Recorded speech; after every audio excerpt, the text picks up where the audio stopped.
It seems so obvious that we don't even need to talk about it, that we say a pencil but an eraser because pencil starts with a consonant and eraser starts with a vowel.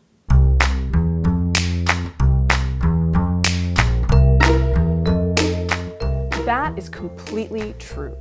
The distribution of a and an is dependent on the sound of the following word, whether it starts with a vowel or a consonant. Completely obvious, but I do want to complicate things a little bit. Let's start with just how many vowels there are in the English language. When I was a kid, I learned that the vowels in English were A, E, I, O, U, and sometimes Y. That gives English about 5.5 vowels.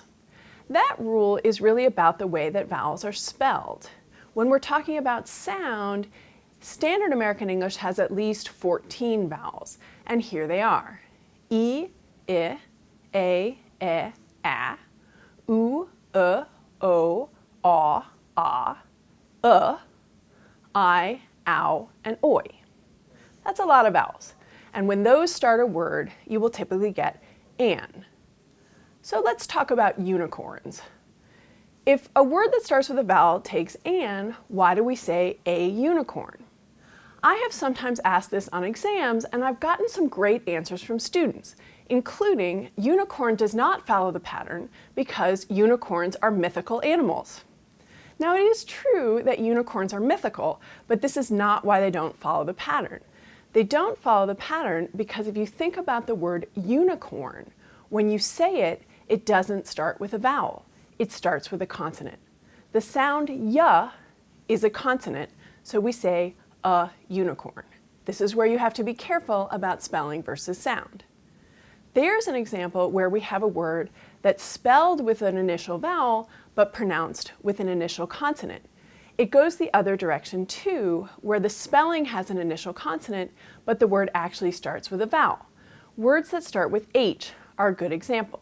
So in American English, the word H-E-R-B is pronounced herb, so we say an herb. We also say an hour. This raises the question of whether when we're talking about historical events, it should be a historical event or an historical event.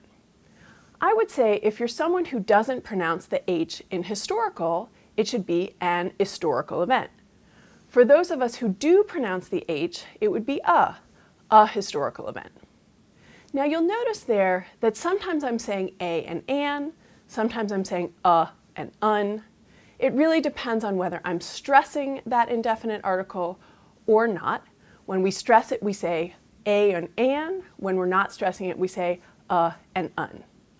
I hope that this has been a useful lesson with a little bit more information about those indefinite articles in English.